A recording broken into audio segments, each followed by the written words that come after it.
Hey, welcome to my channel. My name is Jessie and today I'm starting my 5-star prediction reading vlogs. I will be reading my 3 YA fantasy 5-star predictions, and these books include The Nature of Witches by Rachel Griffin, Sorcery of Thorns by Margaret Rogerson, and Blood Like Magic by Lizelle Samberry, which this is the book I will actually be starting this vlog with because it is currently the last week of March. And this book has been on my February and March TBRs, so I would really like to get this read before this week is over, whether or not I get the other books read this week. And this book follows a girl who just got her magic, and in order for her family to keep their magic, she has to kill her first love. That's like the bare bones summary. That's the main things I knew going into the book.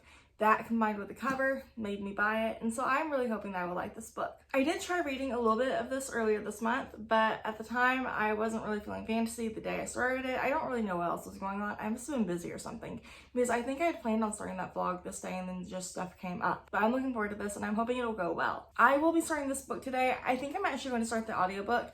I'm going to check Libby first to see if it's available on Libby, but if not, I already have it saved on Scribd. And I'm going to start this while I kind of plan for the week. I didn't get around to doing that yesterday. So I need to set my planner for the week. I need to see if I need to take any Instagram pictures. I need to make a to-do list with my for my classes, because both of my classes started new modules today. So I need to see what all is due in these 2 modules so I can get started on that work so I don't get behind. Anyway, so I guess I'll update you once I'm about a third of the way through this book. Alright, it is Tuesday night and I'm now about a third of the way through Blood Like Magic, and so far I'm really enjoying this book. I'm enjoying where it's going. I'm enjoying kind of Voya's character, but I will say that her level of indecisiveness feels almost characterized in some ways. Like, it feels incredibly, I can't think of the word. It just feels incredibly dramatic and overdone with how indecisive she supposedly is. And you can see that she's incredibly indecisive. But just the way it's described and the way her family acts, it seems very just overdone in some ways. But other than that, that's my only complaint so far in the book, and even then, it's not really that big of a complaint the further in I've gotten. So far, Voya has been given her first chance at her calling, which is this event where an ancestor calls on her and gives her a task. She completes the task and she gets to keep her magic. Or she doesn't complete the task and she doesn't get to keep her magic, which in one case, she fails her first task. She's given a second chance, but the stakes are incredibly high. The stakes are much higher than they should be for any other family member. In most cases, you are given a quick task where you make a decision, this or that. You pick, and you typically pick right and you get your magic, and you're the only one affected. But Voya, on the other hand, her task is pretty much very unfair, and the whole family will be affected by whether or not she passes. They will all be affected, and whether or not they get to keep their magic as well, and whether or not magic will continue in their family. On top of, there's another even bigger event that will happen if Voya doesn't pass her task once she has accepted it, and she has. So far, I really like the way Voya's family is and how close they are despite their many conflicts. The whole idea of them all living together in one roof kind of reminds me of whenever I was a kid and the way my family used to live. I don't think most of my cousins ever lived there full time or anything at the same time my sister and I did, but people would be in and out all the time, and everyone was close. There'd be little spats here and there because you can have a ton of people around each other all the time without someone disagreeing over something. And also, the grandmother and her matriarch status also kind of reminds me of my own grandmother and her pretty strong matriarch status within our own family. I also enjoy Voya's relationship with her cousin Case, who is a nickname for Keisha because Case has a twin sister named Keisha. They're both named Keisha, and their mother did it to spite their grandmother. And so I like that relationship between Case and Voya, and the way Case already has her gifts, and she doesn't want to be defined by her gifts, and I think her character is really interesting as well. And the way her character, also the way Voya loves getting to live in the house with everyone, Case doesn't love it as much, which the whole story is told from Case's point of view, the whole story is told from Voya's point of view, so we only really know her thoughts for sure. We have also met her love interest. Voya's first meeting with her love interest Luke does not go great. It's kind of a rough meeting, a rough start. Luke is kind of very abrasive and standoffish, and Case also displays her disagreement with him. And then Voya has been tasked to kill Luke. And the only reason you know so far Luke's going to be her first love is just based off of this event that happens at their first encounter. So far, I'm enjoying it though. I'm having fun with it. I'm interested to see where the rest of the book goes. Also, going back to the family thing, actually, I want to talk about Voya's parents. Voya's mother and father split sometime when she was a kid, and then when her dad came back, he came back with his new wife who was pregnant with their daughter. And I kind of like the way they're included too, like where they're still part of the family. And there's kind of, not really ulterior motives, but in some ways it almost feels like there might be ulterior motives hidden somewhere, and why Voya, his father, his stepmother, and half-sister are also included within the Thomas family, which is her mother's side. And then Voya has a best friend, Lauren, who is missing, and also, I don't know how this is going to play into the story yet, because like, it's mentioned here and there, and it feels random, but there's no way this should be random, right? Where Lauren went missing, and there's posters all over the city of them, and the posters are marked with like the little witch mark, so that way witches know it's a young witch who's gone missing. And then on top of that, within this magic, there's witches, and there's pure and impure witches, and so Voya's family is a fairly recent, maybe I guess they're technically third generation pure witches, where they don't have to harm or kill other people in order to make their magic stronger. Their magic isn't as strong as it would be if they were impure, but they're able to find other ways to do what they need to do. And I think that's interesting as well, and I'm interested to see how that ties further into the book, especially because Voya's task will actually affect the purity, or seemingly affect the purity of their family, because with the way the task is worded, I am also in agreement with Voya's family. There seems like there's going to be a way around it, like just the way it's worded. Maybe it's just something that Voya and everyone's just missing. And I can't quite figure out how it'd be missing either. I have a very basic and vague idea, but I'm not sure if I can say it without spoiling the book. I didn't make as much progress so far as I would have liked. I kind of want to be reading a third a day to get this read before Thursday, but I'm not sure that's going to work out. This is an incredibly busy week. I had a meeting with my advisor yesterday. Today I tried to get a little bit of schoolwork done. I didn't get as much done as I wanted to. I'm just very stressed. And then I took a bath tonight. I brought the book to the bath with me, and I thought about reading it, but I ended up watching the first episode of season 2 of Bridgerton. And so far, this is off topic of the book, but I still want to talk about it anyways. I am actually enjoying the second season of Bridgerton. I kind of like the show better than the books, which I've only read the first 2 books. I've DNF'd the third one twice and don't think I'm going to be picking it back up.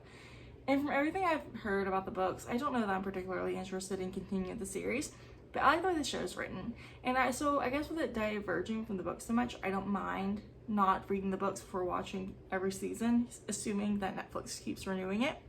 But so far, as of episode 1, I'm enjoying it so far. Anyways, I think that's probably it for my update tonight.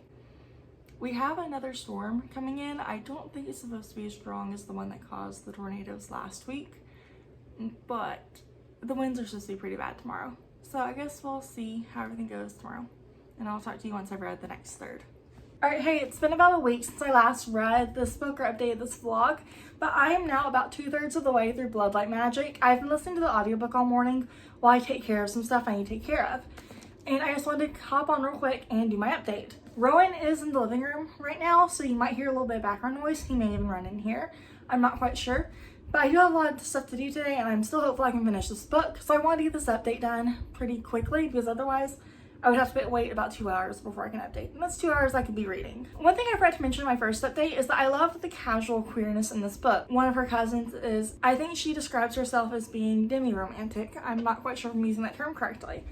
And she mostly dates women. And then Voya's other cousin, Alex, is trans, as well as Luke is trans. And I like the way, just for the most part, that the queerness just exists in the world, and it's not questioned or persecuted, or at least not obviously in any way I can see. There are some uncomfortable moments with some type of technology that still shows people's sex at birth, but for the most part, in general, most of the characters are able to live their day-to-day lives in peace. At this point, there's about a week left in Voya's task, a little over a week, and hasn't completed it, but she's definitely grown closer to Luke. She and Luke have actually started working together to solve this family mystery on her side, that Luke has an idea of what he's helping with, but he doesn't know the full story because he doesn't know they're witches.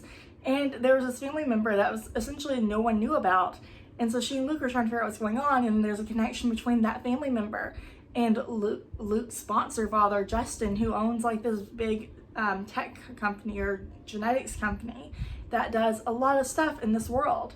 And so I like the way it's tied together. And I still don't know what's up with Lauren and how her being missing is going to fully play into the story, but I'm liking it. I like the kind of complex character relationships and stuff that are going into the story, and seeing how everyone's connected, because everyone's connected, but it's not super obvious at first, I guess. One thing I've also been really enjoying about Voya is the way she loves her family and community so much. She doesn't shy away from feeling critical about them in some way, because her family and community are supposed to be close and supportive of everyone in their family and community, but they're not in a lot of ways. No one in her family is helping find Lauren, even though they're all part of the Black Witch community.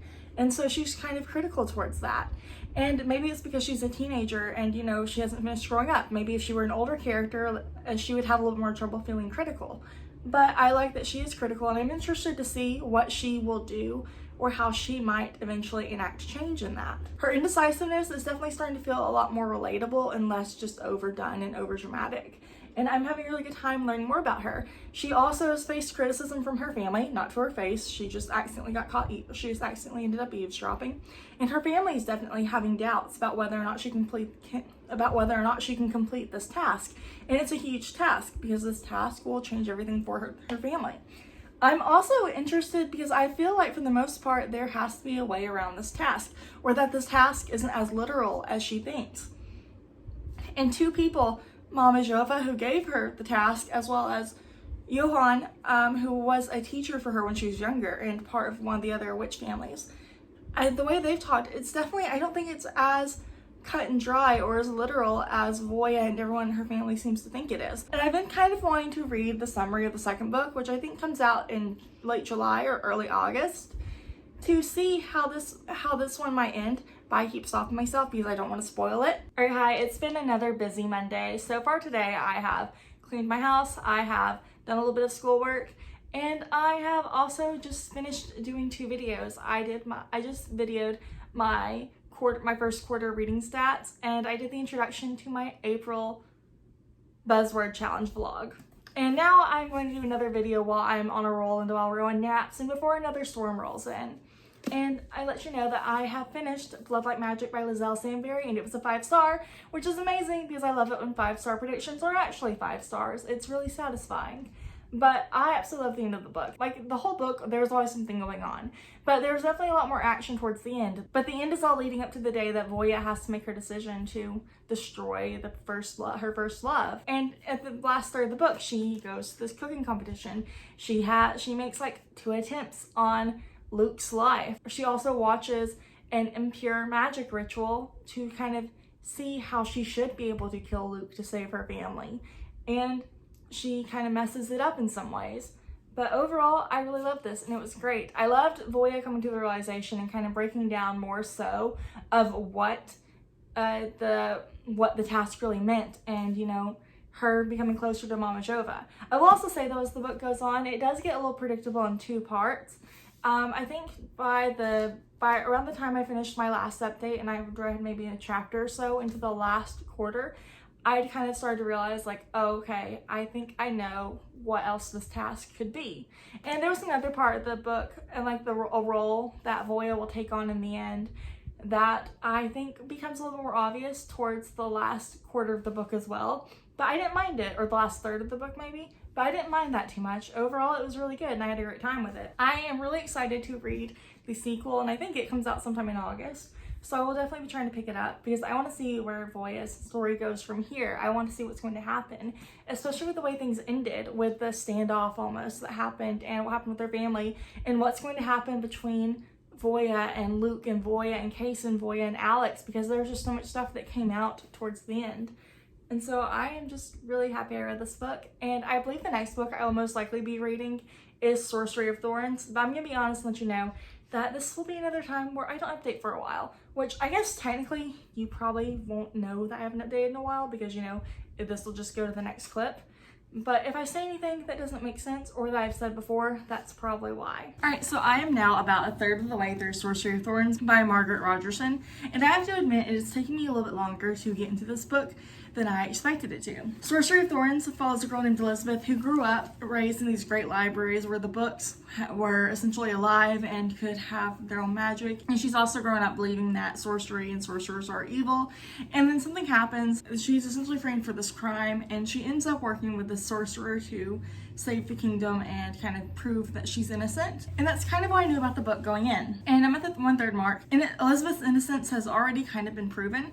but I'm not quite sure where the rest of this book is going. Maybe if I hadn't been as busy as I was last week and I could have sat down and, you know, just made myself get into it for a whole setting, I would have been enjoying this part more than I have. And it's not that I'm not enjoying it, it's just I haven't quite figured out how it's all going together.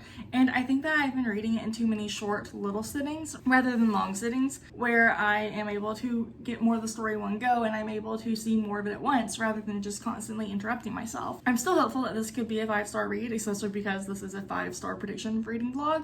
So we'll see how this goes. I guess I can give you a Bridgerton update since I'm just updating you on everything that's happening in this vlog. This vlog is like a 5-star prediction vlog, along with you know, I'm watching Bridgerton season 2 because I still haven't had a chance to sit down and watch it, as well as just a lot of life stuff going on. You know, I am applying to my first teaching jobs. I am also getting ready for finals, which the finals aren't, you know, like the way they were in undergrad where it's this big test that you take. But I did have my final due for one of my classes last night, and I had to create a unit plan I had to create like an instructional design plan with a unit with the standards for each day and kind of a brief description of each day. And then I had to have 3 to 5 lesson plans, and then I had to have, I think, 4 to 5 assessments that all went within that one unit. And so I got that turned in yesterday. I'm hoping it went well. I'm gonna keep reading the book. I think I'm gonna listen to the audiobook today and just try to get more done. I am now about 2/3 of the way through Sorcery of Thorns, and I'm still liking it, but I'm definitely nowhere near loving it right now. I don't love it as much as I expected to. And I really went into this book wanting to love it and adore it and have such a great time with it. And I'm liking it, it's just I'm not connecting with it the same way I connected with an Enchantment of Ravens, which is a little disappointing. But I am enjoying it and I'm gonna keep going, and I will hopefully be finishing it tomorrow, honestly. As of now, Elizabeth and Nathaniel are working together to, you know, kind of solve the mysteries of what's going on with the libraries and who's attacking the libraries. And they kind of know. It's just, you know, finding a way to prove that it's the person they say it is, because the person they say it is has a lot of influence. Elizabeth kind of lies and sneaks her way into this job that she shouldn't really have. Somewhere at that job kind of finds out who she is because something happened where she kind of had to go undercover / into hiding to keep herself safe.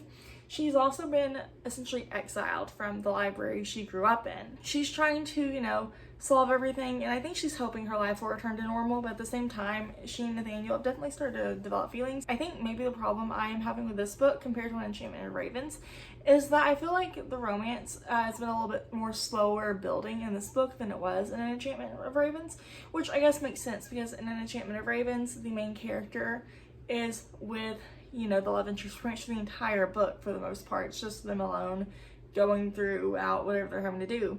I don't quite remember what they had to do, but I remember loving that book. Whereas in this book, it's a lot of Elizabeth working on her own, and sometimes she works with Nathaniel, and sometimes she works with his demon Silas, and sometimes she's able to get in contact with her best friend back from the library. But a lot of it is Elizabeth alone, and she's definitely started developing feelings for Nathaniel, and so I'm interested to see where that goes. But as of right now, I'm just not loving it like I want to. The last chapter I read, chapter 26, was super exciting. A lot happened in the sense that there was a kind of a fight. You know, it was at a point where Elizabeth and Nathaniel and Silas kind of thought they were ahead and that they were kind of getting ready to prove their point and they were going to kind of get a leg up and move on. And stuff didn't quite turn out right. I do have to admit, I have very low expectations of this being a 5-star read. It could still come back. It could still come back. But I would say, based off right now, like all my current feelings, it's definitely closer to a 4. Maybe 3.5 if I still have trouble connecting to the end. But I would say it's closer to a 4 as of right now. I do hope I finish this book tomorrow. Tomorrow morning I have a meeting with one of my professors. I have almost finished my final assignment for this class. I need to edit it, and also my professor and I are kind of going over how I need to cite it or how I need to include the artifacts into this document in order for it to show up right in live text, or for me to get the credit for it in live text without, you know, plagiarism and stuff, if that makes sense. So the way my professor told me to do it, I wasn't quite understanding. So we have a meeting to kind of discuss it and see, you know, what we can make work. Anyways, so I guess that's really all the updates I have for now, and I'll talk to you later. Good morning. I finished Sorcery of Thorns yesterday, and it's going to be a solid 4-star rating for me. I really enjoyed the ending. I enjoyed the way the story tied up, but overall, I didn't love it as much as I wanted it to, and I never connected to it the same way I did to An Enchantment of Ravens, and so I think that's why it wasn't a 4-star rating for me. End of this book was very fast-paced, very exciting. I liked seeing, you know, a little bit more of a relationship develop between Nathaniel and Elizabeth, and I also enjoyed seeing Silas the demon kind of, you know, becoming a little bit more humanized in some ways. You can like throughout the book see how much he cares for Nathaniel, but he doesn't really admit it to anyone, I guess, really until the very end, and so I like the way that tied up. I will say though that this book has some level of predictability to it throughout the whole book, but it does get a little bit more predictable towards the end, like whenever Nathaniel and Elizabeth go on this trip, I'll call it a trip, at the very, very end to this other great library, and though I feel like it's pretty obvious from the get-go that it is going to be a trap, or if not a trap, it's just going to go wrong, and it's obvious, and it does, and that kind of just sets up everything else. And so just overall it was a good book, but I think maybe it's a little too predictable, but I don't know if that's really an issue I should be having with it because it is YA, but why should I expect all YA books to be predictable? But either way, I am glad I read it, and it was a good book. I am just a little bummed it wasn't a 5-star read though. But that's okay because 4 stars is still great. I'm going to be listening to the audiobook for my last YA Fantasy 5-star prediction, The Nature of Witches by Rachel Griffin. In this book, witches have the most power. Witches control the environment, and they have for forever, essentially. And they have the most power in the season of their birth, except for the main character in this book, where she has like really strong powers in every season.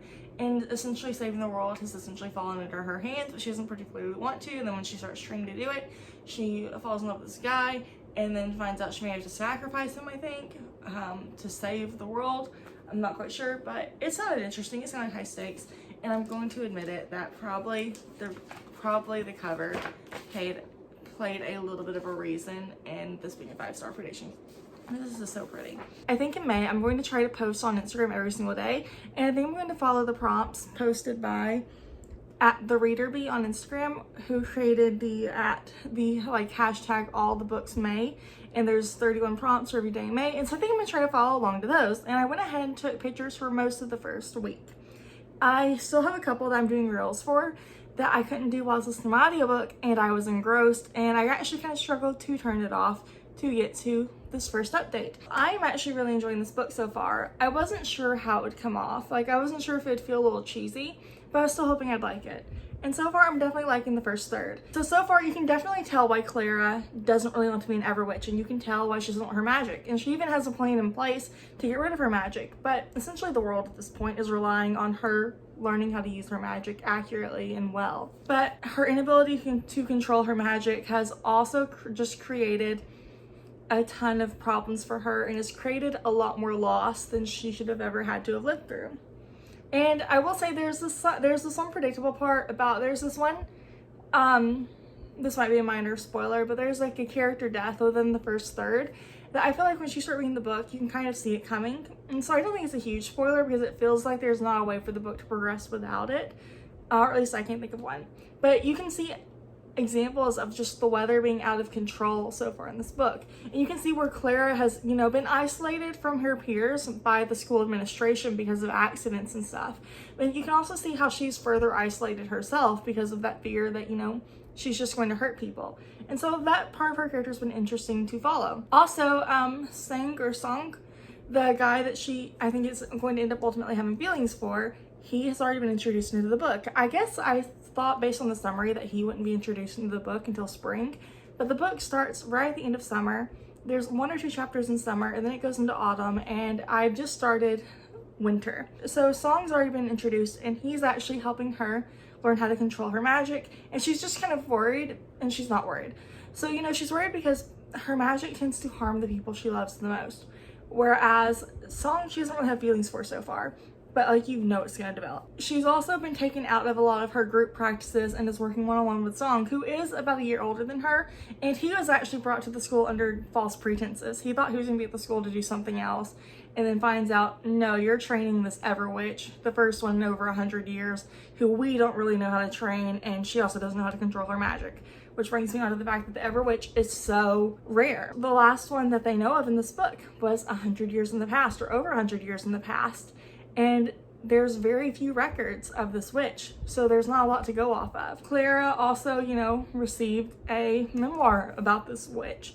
So hopefully that will help her learn a little bit more and be able to harness her power better. I'm actually really interested in the magic system in this setting so far too. So basically, witches are born on the equinox or the solstices of their seasons. So Clara was born on the autumn equinox, so technically she should have been an autumn witch, but somehow, and they don't really know how, she just ended up being an Everwitch. So during each season, when the seasons change, she seems to kind of, you know, lose a little bit of an affinity for the last season and move on to an affinity for this season. And this affinity also kind of affects her relationships with people, especially her romantic ones, because she tends to, at least it looks like she tends to be romantically interested in whoever is currently in season. So for example, at the start of the book, she was having a fling with someone who was a summer witch. And in the past, she had a friend who was a winter witch, and they'd always been friends, but they didn't really have a fling until the winter solstice, or until the winter started. It's interesting. I'm interested in the world. I'm interested in how it's set up, and I'm excited to keep reading this. I have made it through the next third of The Nature of Witches. And I have to say, I am loving this book so far, and I'm having so much trouble putting it down. I'm having a great time with this book, which is kind of surprising because, like, I did want to love this book. I did expect to like it, but I didn't expect myself to like it quite this much. And I say that because I don't think there's anything particularly special about the writing and the actual topic of the book, because it talks a lot about climate change in some ways, and the fact that, you know, the witches are struggling because of climate change. You know, that topic actually increases my climate anxiety. So I don't know why I'm enjoying this book as much as I am, but I'm not going to question it too much, although I just questioned it. But I am having a great time. So in this third, Clara has kind of put a little bit more trust into her magic. She still doesn't love her magic, but she is willing to learn how to trust it a little bit better in order to, you know, I guess just, I can't remember exactly why, but she's wanting to, you know, try to trust her magic a little bit more. She's wanting to put a little bit of effort in her training, purely because she doesn't want to train with the person who is kind of essentially creating her lesson plans at this point. She is working with Song, and they are working really well together, and their romantic relationship has definitely increased a little bit. And I think as of the last chapter I read before I start this update, Clara is starting to get more and more anxious about that. Because, you know, if she falls for Song, he's in danger. He might be hurt by her magic. And she's struggling with that again. And I think, you know, she's kind of starting to come out of a rut. And she's also kind of, you know, learned more about how to make her magic stronger. And basically, the way she's been taught most of her life, because, you know, there was no really good history with the past Everwitch, the school just kind of threw what they thought might work at her. And essentially, she's been learning the whole opposite pretty much her whole life. So it's really interesting. I'm really interested to see how this will all work, because Clara is still definitely plagued by fears, you know, of hurting other people, but also this doubt that even if she learns how to control her magic and use it and wield it properly, the state of the world is so far gone, it won't really be worth it, or it really won't make a difference. I finished this Friday when we left. I think we were probably about 20 minutes down the road whenever I finished The Nature of Witches, and it was a 5-star read. And I absolutely loved everything about this book from the beginning to the end. I really liked the way the book ended. I liked the way Clara had slowly been able to come to terms with her magic more and more. I also liked the way the story ended in a way where, like, you know, things are still rough for the world, but there's more hope, and hopefully things can get better, especially now that Clara is willing to use her magic and learn how to use it and learn how to make it better and stronger.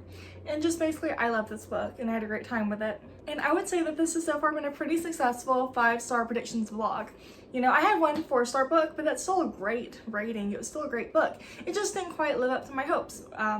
But Blood Like Magic and The Nature of Witches were both amazing reads, and I loved them. They were both great books that I'm so excited that I read. I'm excited that I read all of them, but I am excited that 2 of the 3 5-star predictions in this particular video were actually 5 stars. Anyways, though, I'm not sure which books from my last 5-star predictions video I'll have in my next vlog. I'm not sure if I'm gonna go with the adult romance theme or if I'm gonna do something else, but I guess you'll know when I know, or I'll know when I know, and then you'll know when you know. Anyways, though, thank you so much for taking the time to watch this video, and I will catch up with you later.